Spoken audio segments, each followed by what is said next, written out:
삶이 되도록 붙잡아 주옵소서. 지친 마음에 은혜와 복으로 채워 주옵소서. 예수님의 이름으로 기도합니다. 아멘.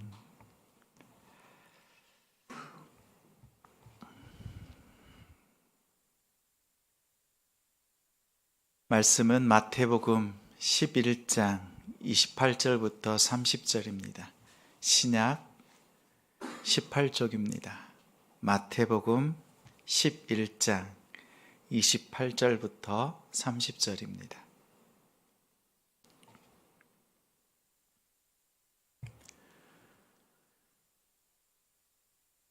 함께 읽겠습니다.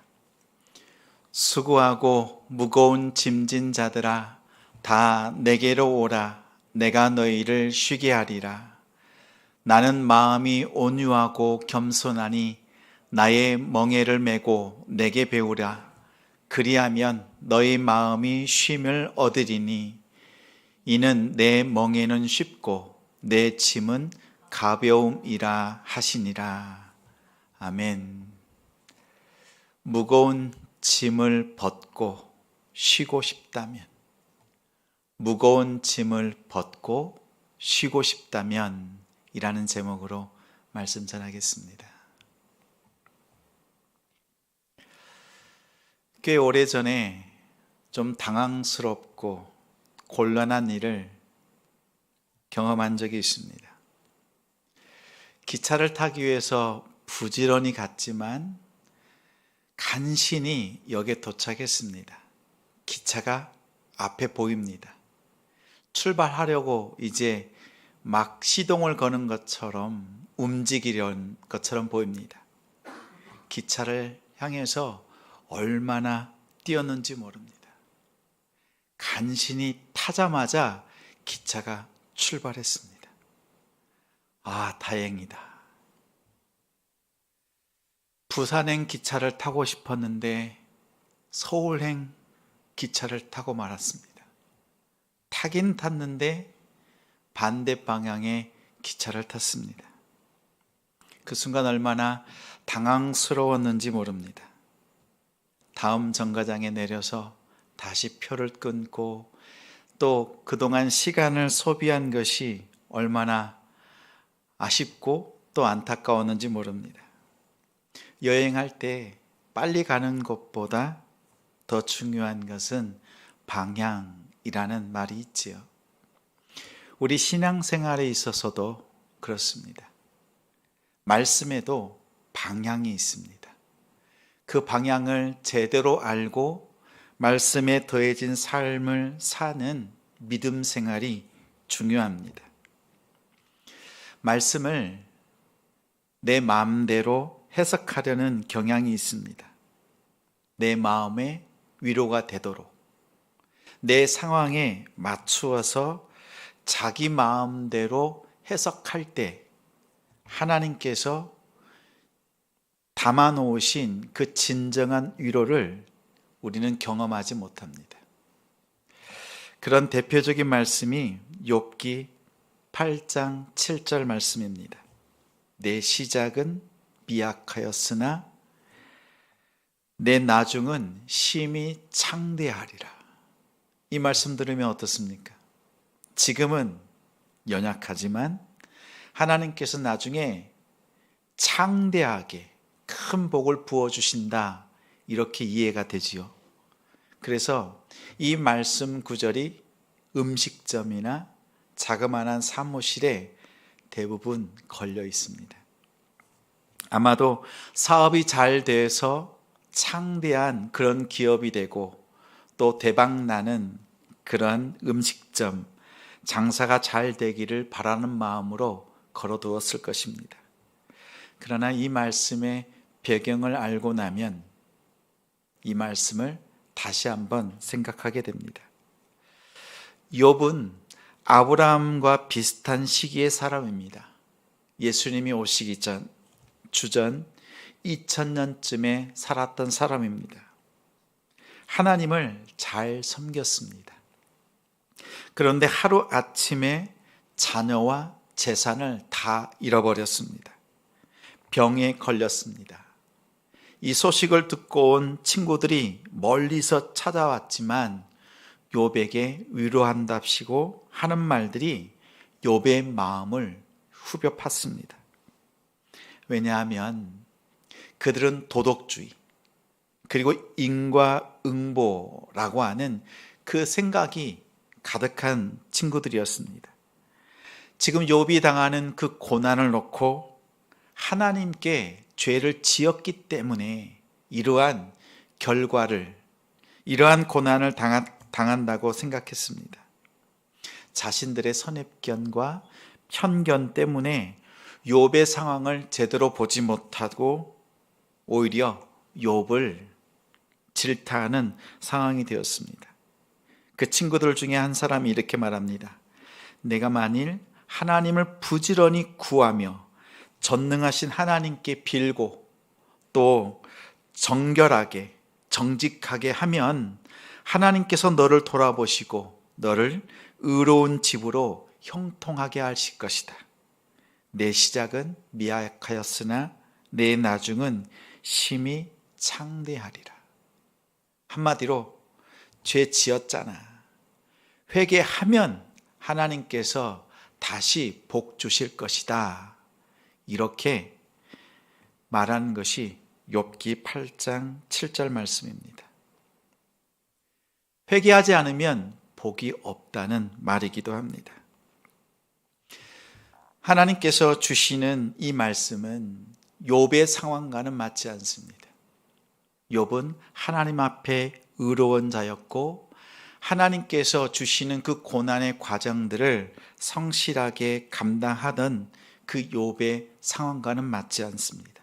그러나 우리의 상황과는 이 말씀이 맞을 때가 있습니다. 하나님 앞에 우리가 회개가 필요할 때 그 회개를 통해서 하나님이 주시는 복을 누릴 수 있습니다. 이처럼 말씀을 살펴볼 때 우리가 그 배경이 무엇인지 살피는 게 중요합니다. 특히 설교할 때 자주 경험합니다. 말씀을 본문을 정해놓고 연구하다가 그 본문의 뜻을 깨닫고 난 뒤에 말씀의 방향이 바뀌기도 합니다. 예를 들면 고린도전서에 있는 말씀입니다. 성도들이 모여서 성만찬을 베풉니다. 떡과 포도주를 나누면서 예수님을 기억합니다.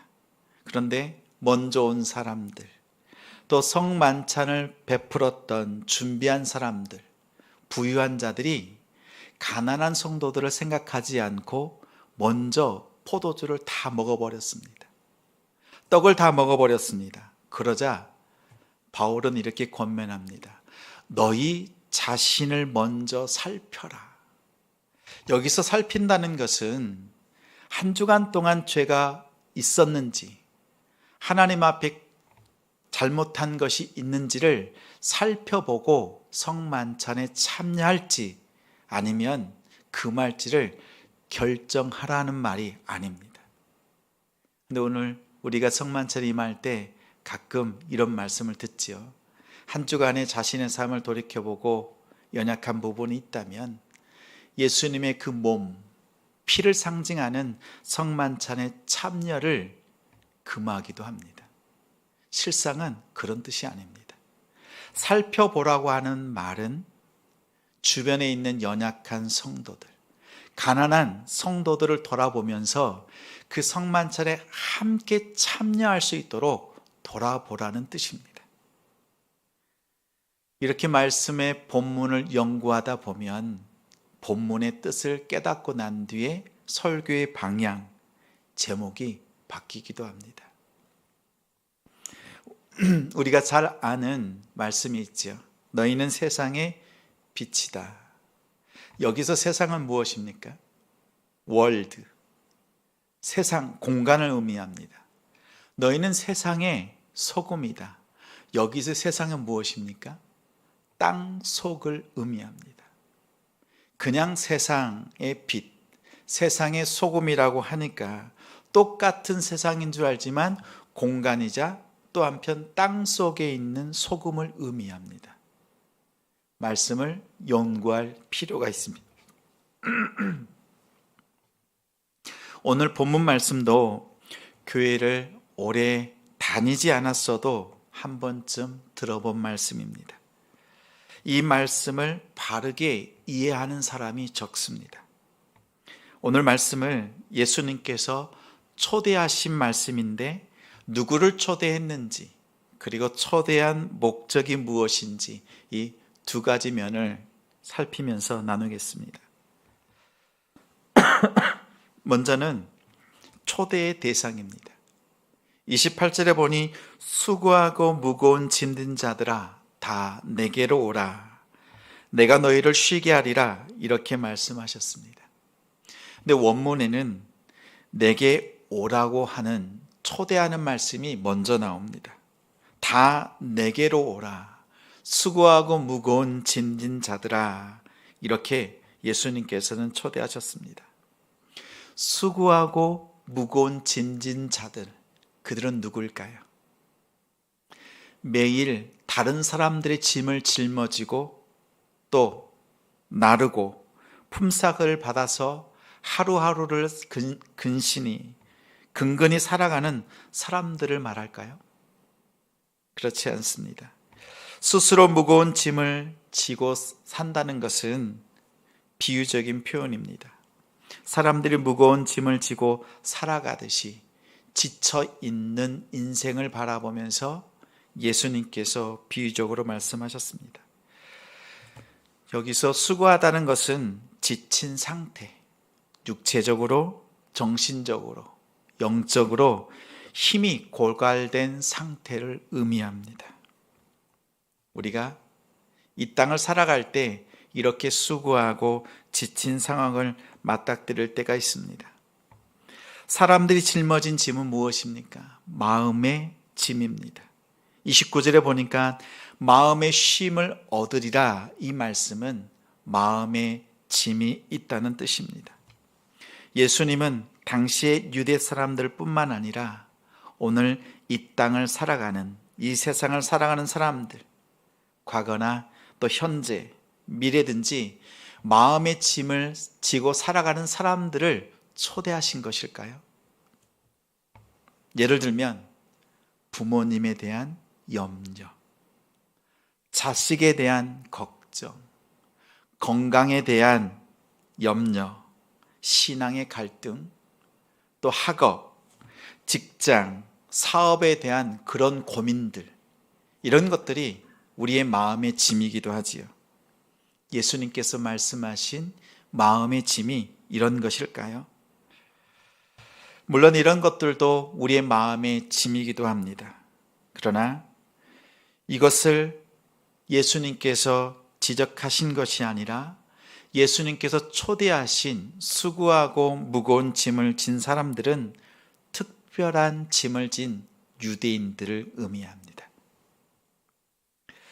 유대인들은 토라의 율법을 지키면서 살아가는 것, 그것을 소가 멍에를 지고 살아가는 것과 또 수고롭게 일하는 것을 라고 비유를 했습니다.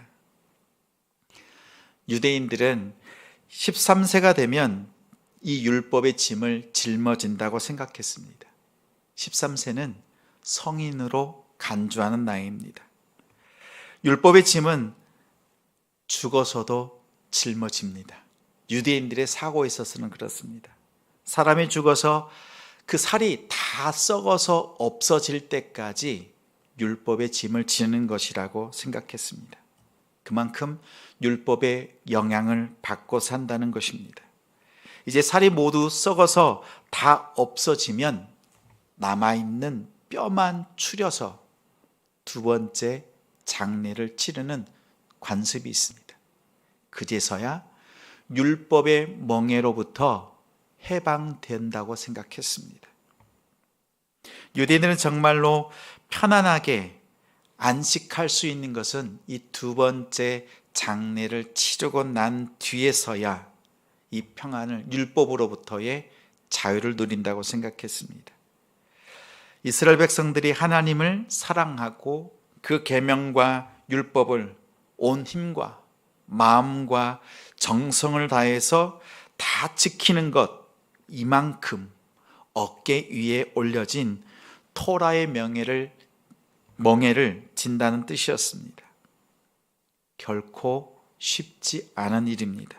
그래서 예수님께서 수고롭고 무거운 멍에를 짊어진 유대인들을 향해서 그렇게 표현한 것입니다. 유대인들이 그런 짐을 지고 살아가는 것은 자신들이 스스로 짊어진 것이 아닙니다. 그런 무거운 짐을 지우는 사람들이 있었습니다. 당시의 종교 지도자들입니다. 바리새인들과 서기관들. 서기관들은 하나님의 말씀을 기록으로 남기고 가르치는 일을 했습니다. 바리새인들은 말씀을 배우고 많은 백성들의 앞서서 그 말씀을 지키는 삶을 보여주고 거룩한 삶을 나타내는 모델이 되는 그들이었습니다. 그들은 하나님의 말씀을 중요하게 생각했습니다. 그래서 백성들에게 더 말씀을 구체적으로 자세하게 조목조목 가르치기를 힘썼습니다. 예를 들어서 부모님께서 옷을 빨아놓으라고 이렇게 말을 하면 형이 동생에게 이렇게 말하는 것 같습니다. 세탁기를 돌리면 안 돼. 꼭 손빨래를 해야 돼. 세제는 이것을 써야 하고 10번 빨고 30번 더 헹궈야 돼. 또 빨래를 걸 때는 하얀색 옷걸이에만 걸어야 돼. 사실 옷을 빨기만 하면 됩니다. 깨끗하게 잘 세탁만 하면 되는데 하나하나 조목조목 율법으로 제정해서 그것을 지키도록 만든 것이 서기관들과 바리새인들이 백성들을 가르치는 방법이었습니다. 그들이 이렇게 많은 방법으로 백성들을 멍에를 치우는 것, 예수님께서는 그것을 바라보시고 그 말씀의 방향이 잘못되었음을 백성들에게 말씀하시면서 예수님의 멍에로 초대를 합니다. 특별히 바리새인들은 또 서기관들은 그렇게 말하면서도 정작 자신들은 지키지 않았습니다. 겉으로는 지키는 척 했지만 실상은 지키지 않아서 예수님께서 마태복음 23장에 저희가 하는 행위는 본받지 말아라. 말만 하고 손 하나 까딱하지 않는 자들이다. 이렇게까지 말씀하셨습니다. 예수님께서 그렇게 영적으로 학대당하고 있는 이스라엘 백성들을 향해서 유대인들을 향해서 초대하신 것입니다. 율법의 방향이 잘못되었습니다. 자신들의 열심으로 채우고 자신들의 의를 드러내려고 사용하는 그 율법의 방향을 예수님께서는 아시고 그 방향에서 고통당하고 있는 유대인들을 예수님 자신에게 나아오도록 초대하신 것입니다. 율법은 하나님을 알고 하나님께 나아가는 이정표로 주신 것입니다. 그 역할을 제대로 하지 못했습니다. 제대로 사용하지 못했습니다. 그런 그들을 예수님께서 초대하신 목적은 하나입니다. 28절에 보니까 예수님은 무거운 짐을 지고 지쳐서 살아가는 그 사람들에게 말씀합니다. 내가 너희를 쉬게 하리라. 지치고 또 힘들어하는 사람들에게 쉴 수 있도록 초대하신 것입니다. 멍에를 완전히 벗는 때가 있습니다. 멍에가 부러져서 수리를 해야 될 때나 또 모든 일과를 마치고 집에 돌아왔을 때에는 그 짐승에게 씌워진 그 멍에를 내려놓습니다. 이 멍에를 내려놓는다는 것은 자유를 의미합니다. 해방을 의미합니다. 삶을 누리는 것, 말씀을 제대로 누릴 수 있도록 예수님께서 그 방법을 29절에 가르쳐 주셨습니다. 나의 멍에를 메고 내게 배우라 이렇게 말씀합니다. 그러면 너희 마음이 쉼을 얻을 것이다. 예수님께서 우리에게 초대하시고 자유를 주시는 방법이 멍에를 벗기는 데 있지 않습니다. 율법의 무거운 멍에를 벗기고 예수님께서 우리에게 주시는 그 멍에를 매라고 말씀합니다. 우리가 멍에를 벗고 자유를 누리는 것이 아니라고 말씀드렸습니다. 그러면 예수님께서 우리에게 주시는 멍에는 무엇일까요? 그 멍에는 말씀을 제대로 깨닫게 하는 멍에입니다. 말씀을 제대로 배워서 말씀의 목적대로, 주신 말씀의 그 뜻대로 평강을 누리는 것을 주님께서는 우리에게 말씀으로 가르칩니다. 초대받은 사람들이 예수님께 나아가기만 하면, 예수님께 예배 드리기만 하면 우리 마음속에 저절로 평안한 마음이 생기는 것이 아닙니다. 말씀을 찾고 말씀대로 살려고 부단히 애쓰는 것, 그리고 예수님께서 말씀해 주신 가르치는 그 말씀의 뜻을 제대로 깨달을 때 우리의 마음이 진정한 쉼을 얻습니다. 예수님께서 가르쳐 주신 말씀에 보면 이런 말씀들이 있습니다. 또 눈은 눈으로 이는 이로 갚으라고 바리새인들과 서기관들이 가르쳤습니다. 이 말은 개인적인 복수를 의미하는 것이 아닙니다. 한 대 맞으면 어떤 마음이 듭니까? 2대, 3대 더 복수하고 싶은 마음이 듭니다. 그런데 율법은 내가 당한 것 이상으로, 손해받은 것 이상으로 상대에게 복수하거나 더 많은 손해를 끼치지 말라는 뜻입니다. 심지어 예수님께서는 이렇게 말씀합니다. 누구든지 내 오른뺨을 치거든 왼편도 돌려대라.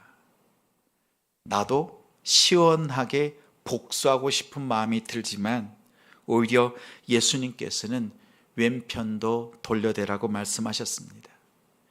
예수님께서 가르쳐 주시는 말씀은 하나님께서 우리에게 주신 그 말씀의 방향을 제대로 깨닫게 합니다.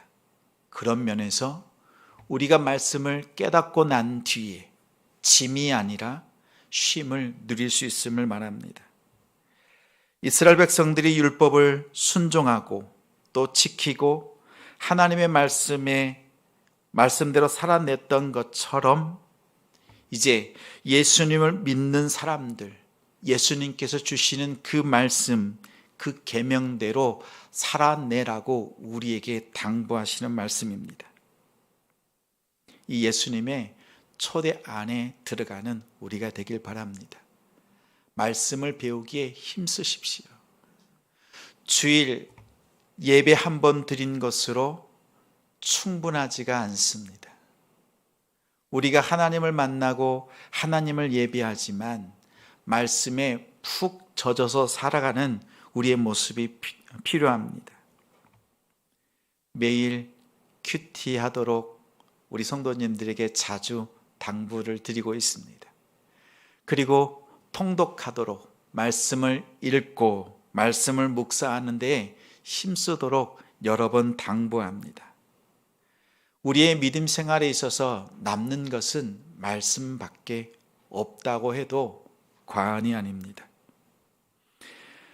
우리가 하나님 앞에 믿음으로 서 있는 것, 말씀을 견주어서 말씀을 기준 삼아서 믿음으로 바르게 서 있는지 살피는 우리가 되길 바랍니다. 특히 신앙생활을 오래 할수록 나의 경험 또 내가 알고 있는 것 그것으로 기준 삼을 때가 있습니다. 그럴 때일수록 더 말씀을 기준 삼아서 말씀에 바로 서 있는지를 살필 수 있는 우리가 되길 바랍니다. 그때에 우리는 참다운 쉼을 누릴 수 있습니다. 말씀을 바로 깨달았을 때에 누리는 그 쉼이란 하나님과의 관계가 새로워지고 하나님께서 주시는 평안을 누리는 것입니다. 우리가 말씀 앞에 가까이 갈 때, 하나님이 주시는 그 말씀대로 살아낼 때 하나님과 우리의 관계가 거리가 없고 친밀한 관계를 경험하고 하나님이 주시는 평강을 누리게 됩니다. 그러한 쉼을 누리는 우리 성도님들이 되시길 바랍니다. 무거운 짐을 벗고 싶다면 한 가지만 하십시오. 최선을 다해서 말씀 배우기를 힘쓰시기 바랍니다. 말씀을 배우고 실천하다가 지쳐 쓰러질 수 있는 그런 우리가 되기를 소망합니다. 요즘은 말씀이 많이 있지만 그 말씀이 내 안에 있지 않고 내 바깥에 있습니다. 다시 말해서 말씀이 가까이 있지만 정작 말씀대로 살지 않는 우리의 모습을 발견합니다. 교회에서 예배 드리는 것으로 다 했다고 생각합니다. 새로운 것을 배우려고 하거나 또 말씀을 묵상하고 더 깊이 있게 말씀 가운데 들어가려고 애쓰는 성도가 적습니다. 그러나 우리 남동탄 지성교회 성도들은 하나님의 말씀을 더 묵상하고 더 가까이 하기를 소망합니다. 이렇게 말씀 앞에 들어가면 예수님께서 우리에게 말씀하신 대로 순종의 삶으로 예수님께서 보여주신 그 겸손, 그 온유의 모습을 어느새 우리는 내 안에 품어낼 수 있습니다. 예수님을 닮은 모습으로 살아가는 제자의 모습이 우리 가운데 자연스럽게 생길 수밖에 없습니다. 말씀대로 살아가는 삶의 결과는 순종의 삶으로 나타납니다. 우리의 삶 속에 말씀을 가까이 하고 배우기에 힘씀을 통해서 예수님께서 아버지 하나님께 순종하신 그 순종을 우리의 삶 속에도 함께 누릴 수 있는, 그리고 그렇게 순종할 수 있는 우리의 삶이 되기를 주님의 이름으로 축원합니다. 말씀을 정리합니다.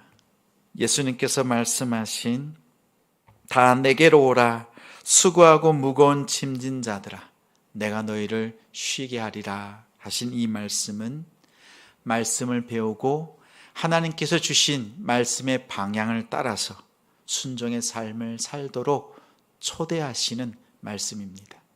우리의 삶 속에 이렇게 말씀을 배워갈 수 있는, 실천하는 우리의 삶이 되도록 힘써 기도하고 나아가기를 소망합니다.